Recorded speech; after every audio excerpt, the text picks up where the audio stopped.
Could I have your attention?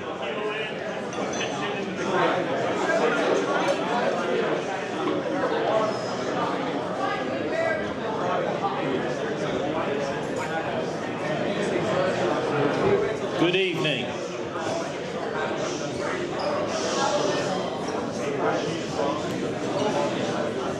I'm John Shaw. I want to welcome all of you to the 2025 Volunteer Rugby Foundation Banquet and Gala. We, again this year, have spanned the entire lifetime of Tennessee Rugby. There are two members here who were on the 1970 foundational team, as well as current team players and people who started playing just this year.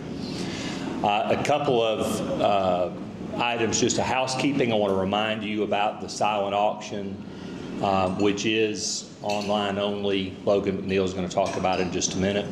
There will be a number of awards given tonight. If as you come and receive your award or recognition, Immediately thereafter, if you'll pose in front of this tall curtain structure, we'd like to get a picture, as well as the fact that this is being recorded and broadcast online. At this time, I'd like to ask Father Bob O'Donnell to give our invocation.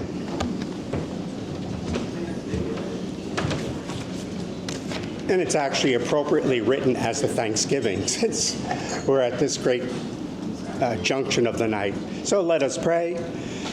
Merciful and mighty God, bless our gathering this evening and give us grateful hearts for family members and friends, especially parents with us, for staff and coaches, present and past, who've shaped us on and off the pitch, and for our chaplain, regular chaplain, Hank Marshman, not with us this evening, who blessed us with God's biblical words, spiritual wisdom, and personal support, for teammates who shared the past year with us, days of triumph and, well, trial, for our graduating brothers and their many years with us, and may they have success going forward and go easy on us in the old boys matches, for the food and drink we've shared this night, for those who prepared and served it, for the bounty of the earth and this land, and for our generous and supportive donors, many of you here.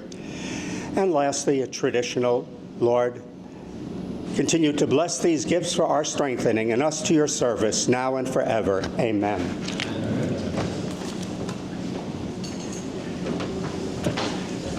Thank you, Father Bob. Logan McNeil will talk about the silent auction and also have some remarks regarding the Volunteer Rugby Foundation.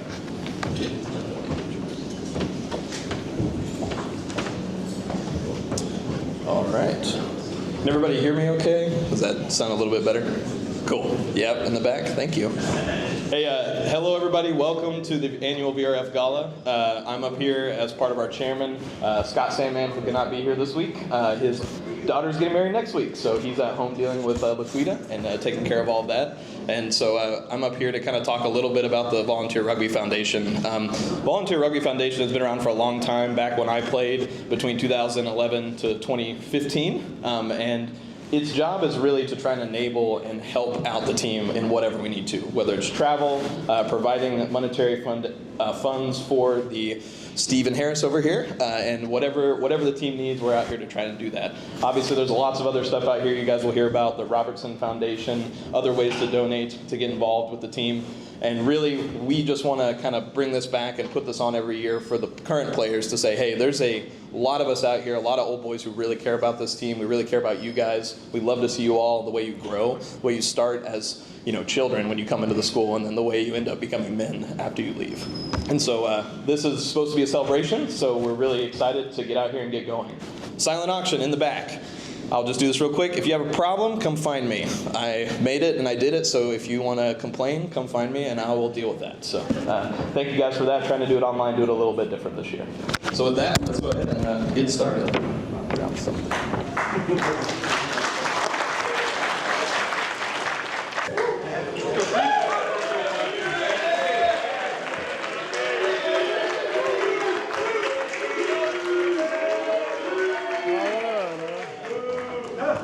I really appreciate all you guys being here tonight. It's a great opportunity to talk about our players and our coaches. But as the saying goes, behind every great man is an even better woman. Our head sevens coach, Sam Anderson, shared a story with me recently. While we were working hard to get going to a tournament, his wife, Morgan Anderson, who unfortunately couldn't be here tonight, was 8 months pregnant, and she was folding our jerseys and putting them in a bag for us so we could focus on our tournament. Throughout tonight, we're going to talk about our players, coaches, both past and present, but it's important to recognize Kelly Tungay, Pam Richards, and Morgan Anderson. Thank you, guys.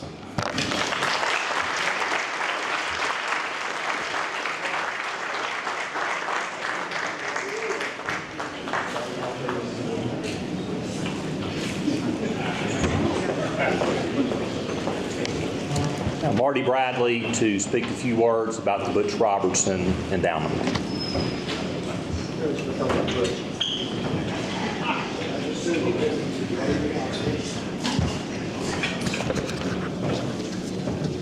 To fix the mic for Logan. So just so you know, for the rest of the evening, if you walk by anywhere up here, you are on the internet, so if you're off the grid, you will no longer be off the grid. So anything you say in this area is broadcast to the world. So keep that in mind. It's kind of like the talk some of you boys get before a game when the referee's mic'd, right? It's like anything you say in the front row, the world's going to hear it. So, same thing here. Hey, Marty, did you get closer, please? No. Well, this thing is way too tall. Seems fine to me. Well, I know of, yeah. Okay, how's that? Good? Okay.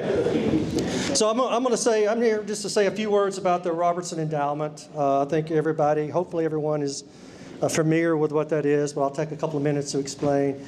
2 years ago, we formed, I'll say we, the principal person that formed the Robertson Endowment was Dr. John Shaw, who's sitting here, and you just saw him up on the stage. The purpose of the endowment was established, when it was established, was to provide for a future for UT Rugby. We've had a tremendous first 50 years, and the Robertson Endowment is meant to be the cornerstone of the next 50 years for UT Rugby. 2 years ago, we kicked off a fundraising campaign, and I just kind of wanted to give you a little update on that. For the last 2 years, we've had approximately $525,000 in pledges for the endowment, and to date, about 50% of that has been earned by the endowment, which means the donations have come in. The way the donations work for most is it's a 5-year pledge. Hello, Bob. Welcome. Good afternoon. You know when you leave the house and you forget something? Yeah. Call him. Yeah. So the way the fundraising was kicked off 2 years ago is a 5-year plan, and so people had the opportunity to pledge an amount, and then they had 5 years to reach that amount. So obviously they could pledge 20% every year and to reach that amount. And so that has been going very well. We are in the second phase of that campaign now. We would like to get to $750,000 in pledges. And so we've still got some work to do, but the endowment is off to a good start. And with that, what I'd also like to share with you tonight is we have established a board of trustees for the endowment. The board of trustees is not meant to manage the endowment investments. It's meant to manage the distribution of the endowment and to provide input and feedback in that. So whether it be meeting a couple of times a year with the head coach to talk about the way things are going or what we're doing, whether it should, we don't plan on this ever happening, but should we have a coaching opening, obviously that group would be responsible for navigating through that process. And so I'd like to announce the founding trustees. There will be more, but the founding trustees are obviously Dr. John Shaw, and then we have Kasan Kazera, and then we have Brown Silkwood and Keith Googe. So those 4 men have all agreed. Yes, thank you.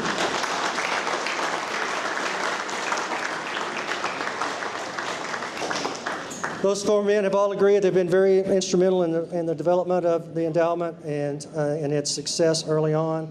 And they've all agreed to play a supervisory role moving forward. And we're extremely happy that they have agreed.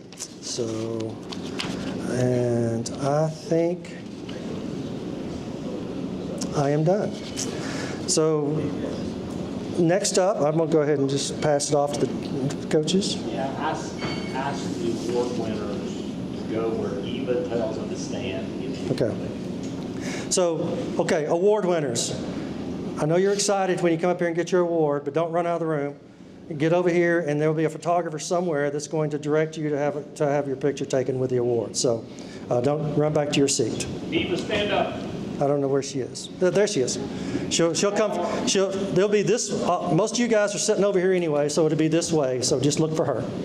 So Scott Tungay, Stephen Harris are coming up now, 2 of our coaches, and they're going to introduce you to the recipients of several things.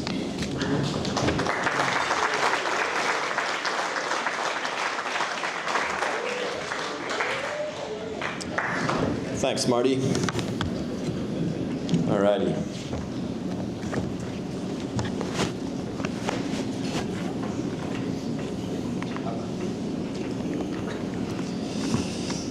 All right, I'll keep this quite short. I could be up here for an hour, and we'll leave that to other gentlemen tonight.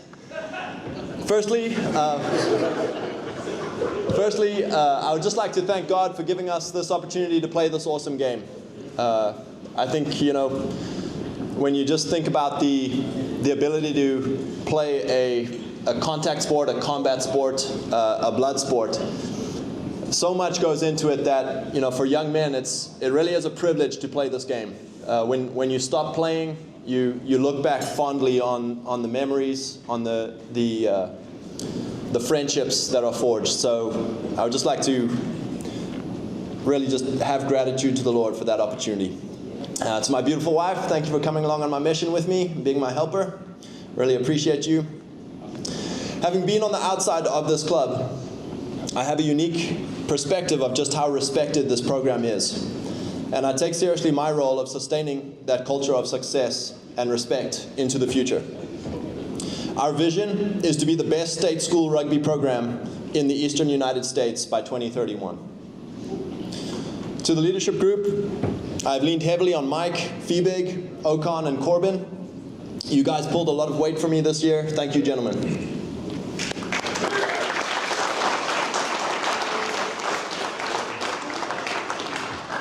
To the players, our motto before every game has been work rate and bravery.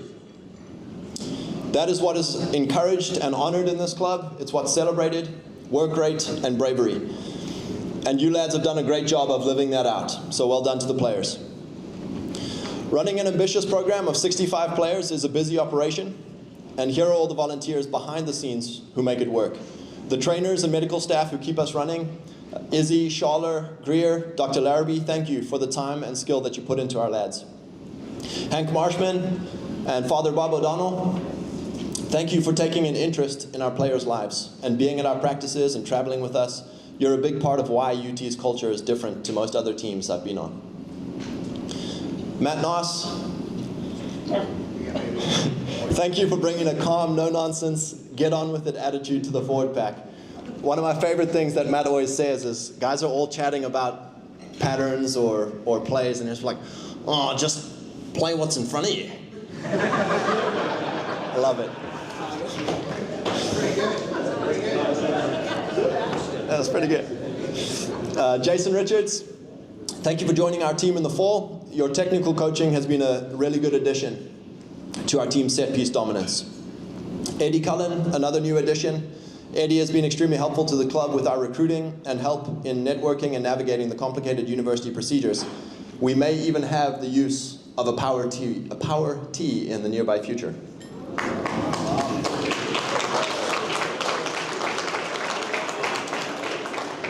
Sammy Anderson, thank you for bringing a competitive mindset to our backs and handling the bulk of this 7th season. We missed you at the end of the season, and we continue to share in your joy of your newborn baby girl, and we pray for the health and blessing of your family. Dave Codavilla, also not here tonight. The Tennessee forward pack is brutal and effective because of Dave's exacting love for this part of the game. This was Dave's last season with us as he steps back from coaching. He has been here for more than a decade, is that right? That's correct. Thank you, Dave, for the heart and soul that you've poured into this club for over a decade.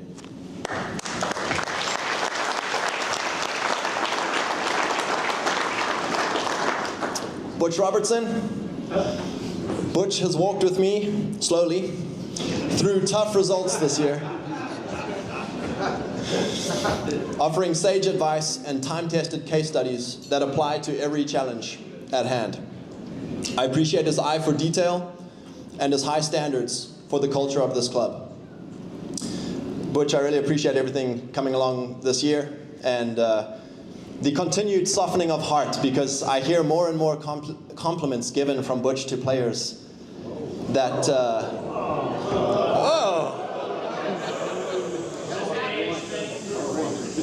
There'll be an occasion at practice where Butch will call someone's name out and they'll cringe. And they'll turn around and then he'll be like, "Is it right that you scored a try this week?" Or something to that effect. And it's not a chewing out, it's a compliment. It's very impressive. Marty Bradley. Marty has carried this program on his back for many years and continues to take on a load of responsibilities in the background. Fundraising, organizing old boys, running the conferences, keeping TRP in shape, and communicating with parents and alumni. Thank you for all you do, Marty. It's much appreciated. Steve Harris. I've leaned heavily on Steve as a sounding board and have come to rely on his pragmatic advice. Apart from his busy role as program manager, Steve is also a recruiter, a networker, a good tactical analyst, and a coach who cares deeply about the honor of this club. Thank you, Steve. All these men have busy lives with their work and families, and yet have generously burnt the candle at both ends to move this club toward our vision. Thank you, gentlemen.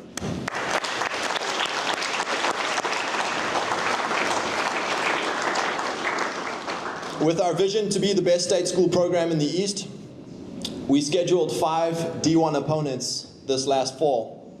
We wanted to push ourselves to play faster and harder than ever before. And so we started the season off against D1 national champions Queens from Charlotte and managed to keep a close contest for 50 minutes before conceding 20 points in the last quarter. We then played D1 side Thomas More in Cincinnati, a back and forth match which we excruciatingly lost by a try in the last minutes. The next day, a mixed A and B side played D1 side Rio Grande to a draw. We then played a great match against D1A Texas A&M, beating them by 29 points at TRP. We then had 2 hard losses away to D1A Ohio State and D1 AA national champions Kentucky. Our final regular season match was a convincing 50-point victory over Alabama. With 7 of our starters out through injury, we went into a real knockout fight with eventual national quarterfinalists LSU. We underestimated the home ground advantage and were unable to close out the game, a gut-wrenching end to the fall season. There were a lot of painful lessons in leadership for myself as a coach. With that said, there is definitely a lot to be proud of.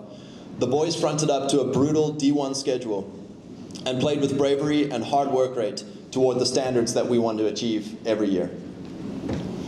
In the spring, we had pleasing victories over Illinois and Princeton, and the boys had good showings at the SCRC and CRC Sevens tournaments, where they had some great wins and lost a few close games to eventual finalists and winners. Fine margins that we will figure out how to turn in our favor next year. There are valuable lessons that we will take into next season. Number 1, winning the SEC is our priority. So we have lightened our schedule to avoid the injuries that we had this schedule of playing such a brutal schedule. The speed of practice, now that we have around 65 players attending year after year, we will trial a split practice format to be able to spend more time with each player group. An increased reliance on my assistant coaches in making sure that we have a quality growth environment for our players and for carrying the logistical load of getting 3 sides onto the field for most weekends. Even with our tough admission standards, I was just joking with a few of the old boys. Back in the day, Tennessee, is it right that you had to have a pulse to get in? And Yamaha had a pulse. I did. There we go. Of the 120 or so recruits that I called or visited with or watched games, or that they came and visited here, only about 20 were accepted to UT, or admitted to UT. So even with our tough admission standards, we have a great recruiting class of 20 committed freshmen and transfers coming in, with a few who are being courted by D1 programs. We expect our quality of competition for places to be extremely high this fall. The season was a huge success in our goal of developing our program to be able to compete at the D1 level. The generous support of the VRF has made Tennessee an attractive destination for young men who are serious about both school and rugby. I would like to thank you, our esteemed alumni and our dear parents, for generously supporting our program. We are building the best state school rugby program in the East, and we couldn't do it without your help. Thank you.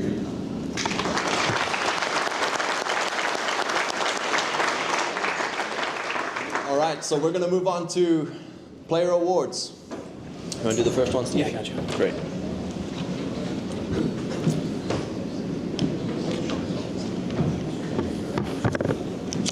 That works better. We're going to front load one guy really quick. Apparently he's got a really pretty date later this evening, so we need to get him out of here pretty quick.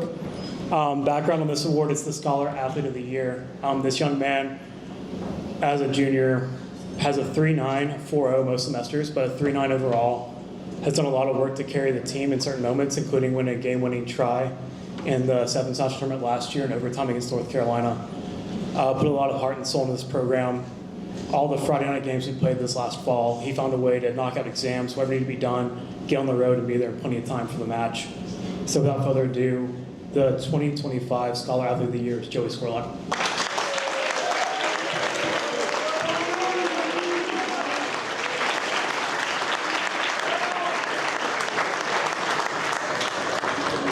Good job, Joey.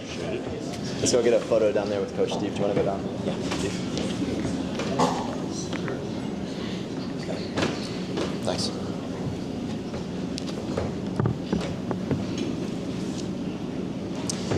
The Kevin Hartley Award for Inspirational Leadership. Named after one of the most prolific and vocal leaders to ever pull on a Tennessee jersey. This award recognizes the teammate that can lift a team with both his performance and his communication. And that player for us this year was Brendan Bibb.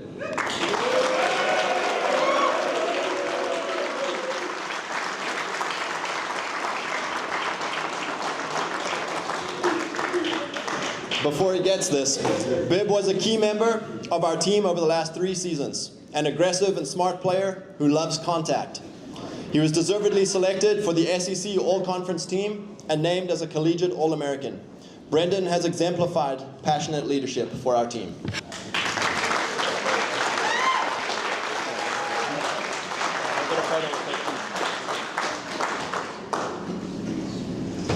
Thanks. The John Shaw Award for dedication and service, named after an old boy that perfectly exemplifies what it means to be dedicated to UT Rugby. This award honors the student athlete that has shown a devotion and commitment to the team. This year, that student athlete is Nate Barnett.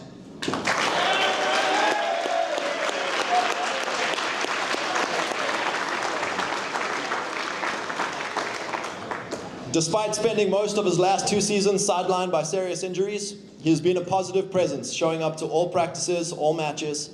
Nate has taken on the responsibility of being our team S&C coach. He has designed our fitness and lifting plans. He has even helped players with their nutrition. And above all, Nate is a good team man who cares about his brothers off the field. Nate has exemplified a dedicated attitude in service to UT Rugby.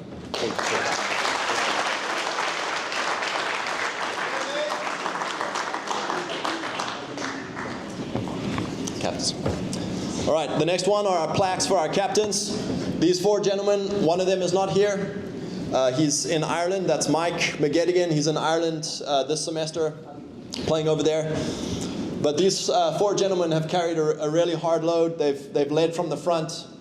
They've put in bravery and work rate in different areas, different ways. And so I'm very grateful for them this year. Michael McGettigan, Corbin Alexander, Brendan Bibb, and Brendan O'Neill.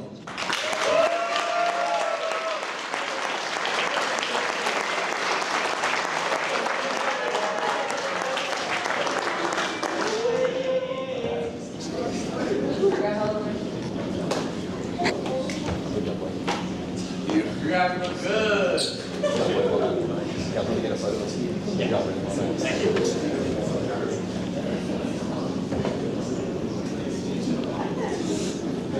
All right, so now we move on to our 15th Player of the Year. And I'll wait for a little while.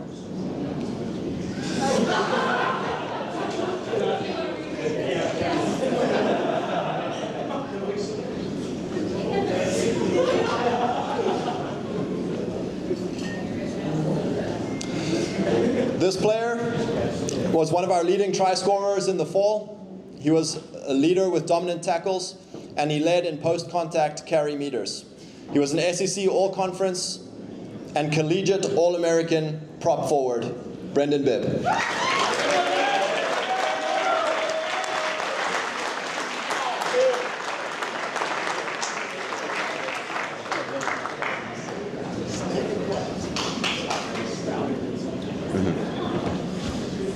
Great, you can hold on to it.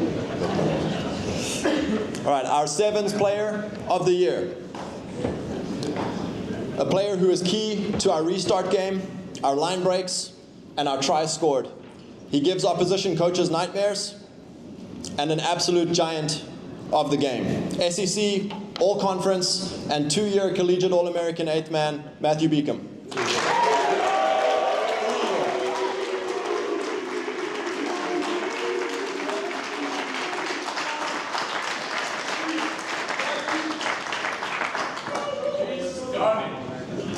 Three-time All-American.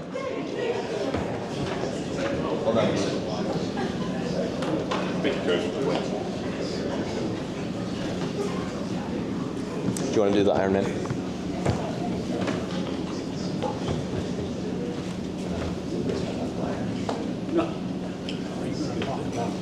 Bob Hampstead, may I? You are going to. So this next award for the night is our Ironman Award. Just for any new players for the first year that never been to this event before. The original Ironman's in the room tonight. His name is Bobby Hampstead. Just to tell you a little bit how the game of rugby has changed. Back then, you had, 4 subs? A try was 4 points. I'm pretty sure you wrote your tries down on tablets. 2 subs for injury. That nobody faked an injury to sub. Most of the time, we started getting it for the sake of the team. Yeah. Bottom line, Bobby Hampstead played a lot of rugby back in the day. And he played it at prop back in the 70s, 80s, that era. Also Vietnam vet. Did a lot of great stuff back in the day. But this award started with him because ultimately, Bobby Hampstead wasn't just an A-side prop. He played every minute of every game as an A-side and B-side prop back in that era. Most of our props in the room today play about 50 to 60 minutes. We get a fresh sub on to close the game out. Back in the day, Bobby Hampstead didn't have subs. So this award started as an honor to guys who played every single minute of every A-side and B-side game. Over time, this award has evolved to a career achievement award. So with my generation of players, as we started having 40, 50, 60 guys on the team, it became a celebration of guys who showed up day one and played all the way through their collegiate rugby career at the University of Tennessee. That means, and another requirement is to be a leader, whether it's a captain, officer, or another leadership role within the team. So that's how it's evolved over time, but ultimately it harkens back to the, dare I say, darker days of UT Rugby when 15 guys play a rugby game and we had 15 guys and Bobby Hampstead played a lot of rugby. Without further ado, we'll bring forward this group of Ironmen from the senior class. Again, guys who have played all 4, 5, some of us maybe 6 years of college rugby, as well as, that COVID year helps a lot, guys. As well as guys who have taken up a leadership role within this program, whether it be as an officer, a captain, sevens captain, some sort of leadership role within the program. First guy we'll bring up, I'm kind of tired of saying his name tonight, but Brendan Bibb.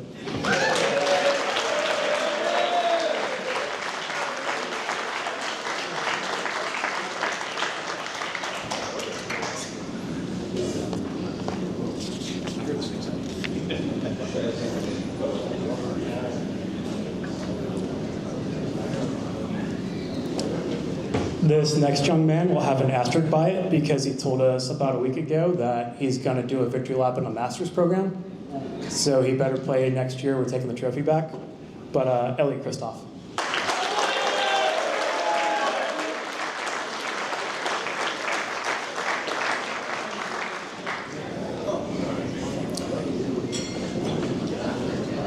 This next young man, he gets a little bit of a grace period because he was the first transfer to ever win this award, but he transferred in 2 years ago.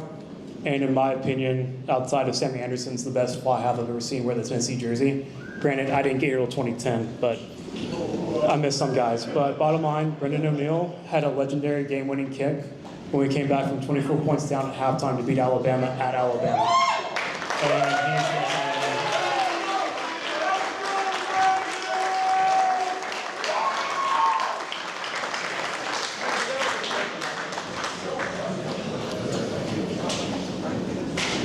This next man we've also talked about a little bit tonight. Great sevens player, great 15s player. Just to tell you the amount of effort he puts into this team. He had a hat trick in the first half of the Texas A&M game, and as we're getting ready to start the B-side game, I get a heads up that he's getting taken to the hospital to plug an IV in because of that 80-something degree heat that day.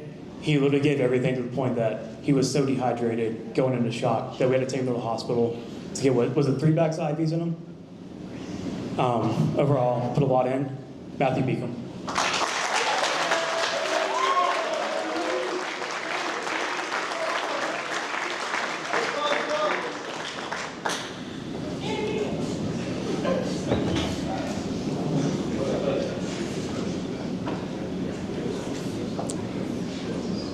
We'll end up with 2 more to present tonight because I realized I forgot to grab the last Ironman trophy for one individual.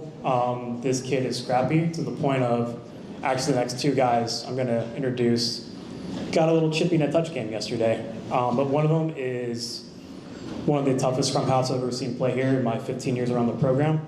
And one has become a pretty solid lock. He came in as a back, I think, originally, but he ate his way to lock. But Grant Silkwood and Carson Richards.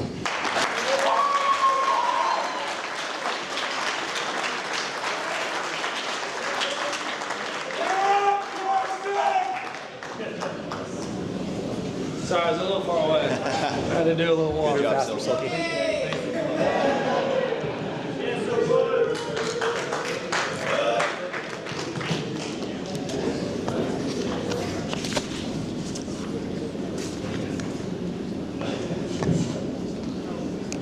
Resiliency scholarship next. And as Scott makes his way back to the stage, can Logan McNeil please come forward to present the Resiliency Scholarship? I think it's all from us. Yep.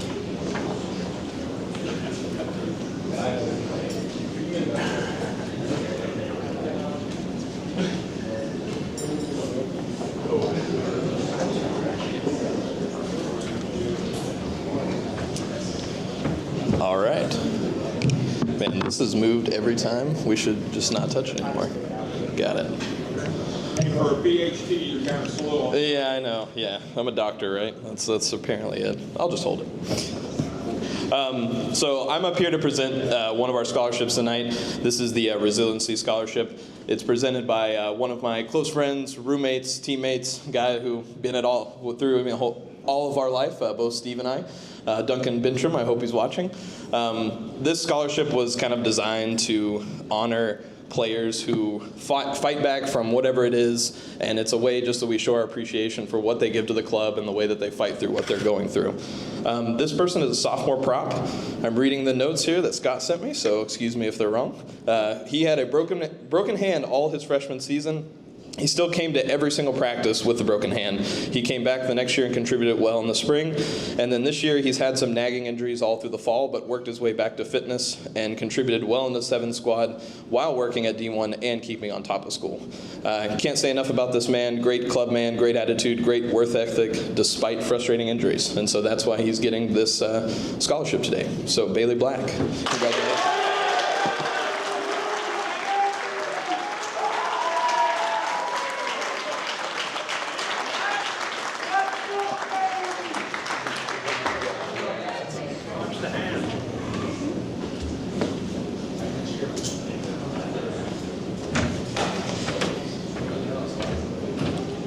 I'd like to bring Bill Peterson to the stage to present the Richard Sexton Scholarship and speak a few words about the scholarship. I do want to make one statement. The Robertson Endowment was inspired by the Sexton Scholarship. That thing was what drove the Robertson Endowment to occur, so it's still another way that Richard has continued to give and create good things for Tennessee rugby.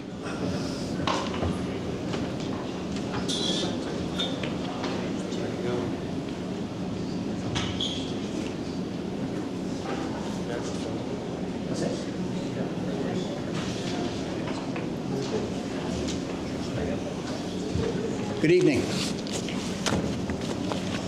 I thought that I was going to be late coming here, so I had this display called Who is Richard Sexton, and I left it with Bob Hampstead, assuming that he would beat me here, but that didn't happen. So I've put it up here. It gives you a chance to see a name and a face. We talk about Richard Sexton. We talk about the scholarship.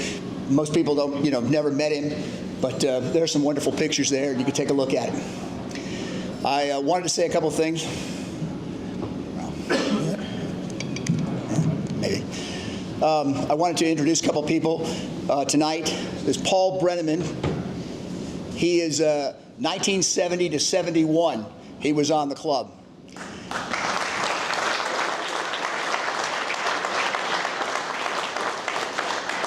Next to him is my old friend Tom Wilford, 70 to 73, I believe.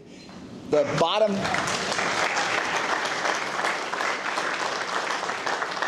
You see that old white hair?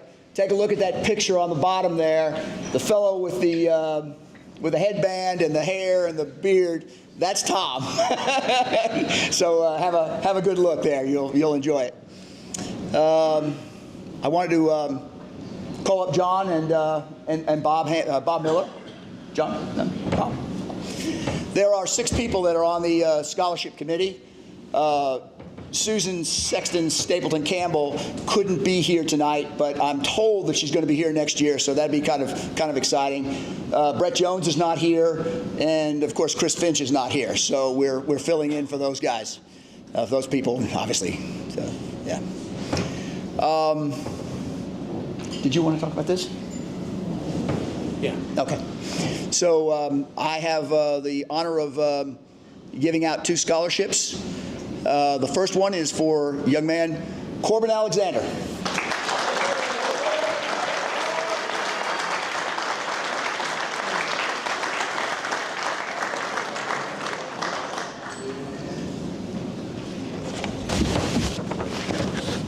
Up here last year. Yeah, I was. From Wilson County. Oh, yes, sir. Yeah. Yes, sir. All right. Thank you. Enjoy it. You're welcome. Thank you. Yeah.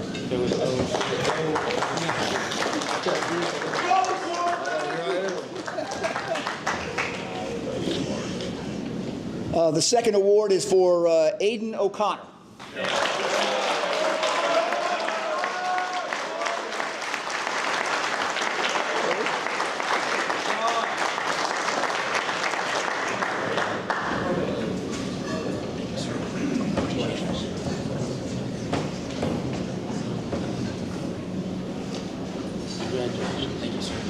Congratulations, young man. Thank you for everything. Where is Shorewood, Illinois? An hour south of Chicago. Very good. Thank you. Thank you. All right, so I'm going to retreat off the stage, and Bob Miller is going to speak to you a little bit about the numbers of the scholarship. There you go. Thank you. You're welcome. Okay, put this under the heading of benevolent arm twisting by an old man. We have currently given out scholarships totaling almost $170,000 over the years. We currently have about $150,000 in the endowment. The university has very strict rules on how many we can give and how much we can give each year, so we're very proud of what we've done so far. So would everybody who's received the Sexton Scholarship stand up, please?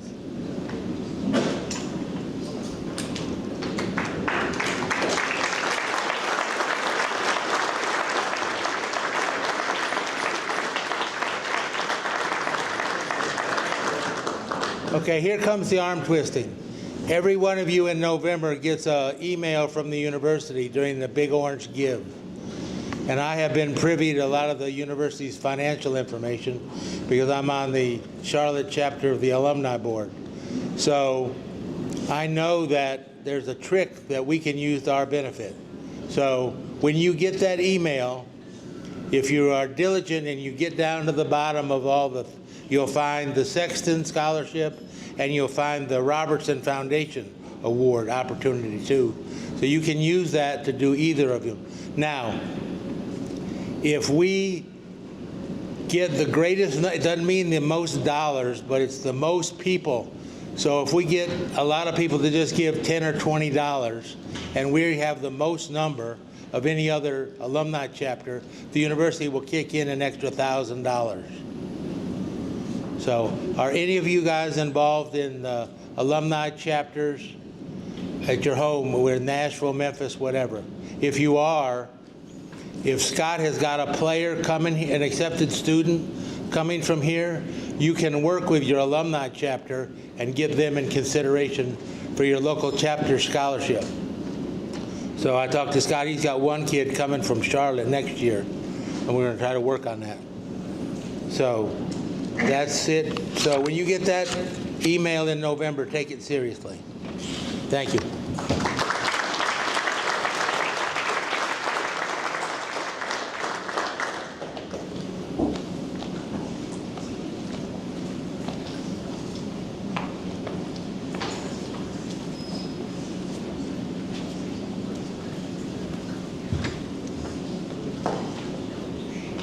Get you a little piece of paper with that.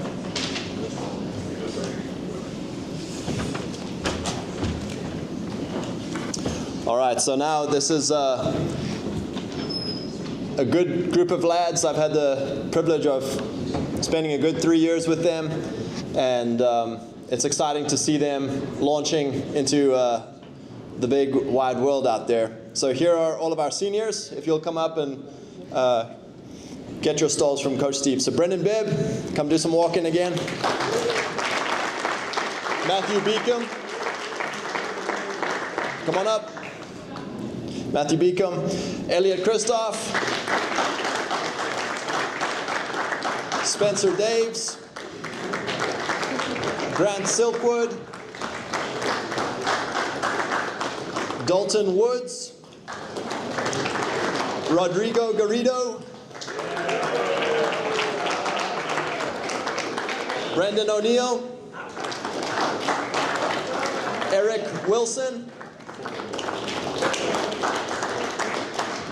Tommy Codavilla, Joey Barone, John Thornton, David Arias, Nate Barnett, and Carson Richards. Have I missed anyone?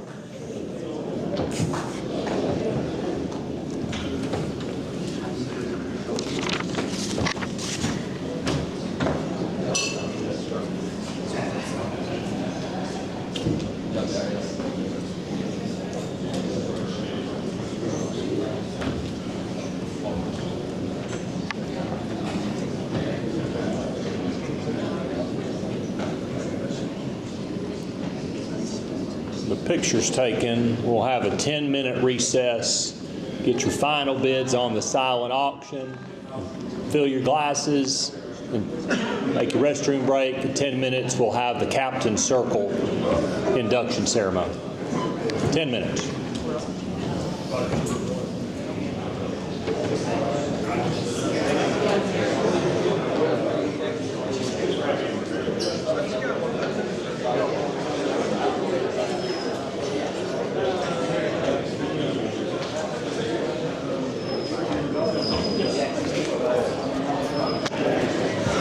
For those of you watching online, the Captain's Circle will be under a separate stream, so you can log off this one, and then we'll start the Captain's Circle stream. It's under a separate login in about 10 minutes.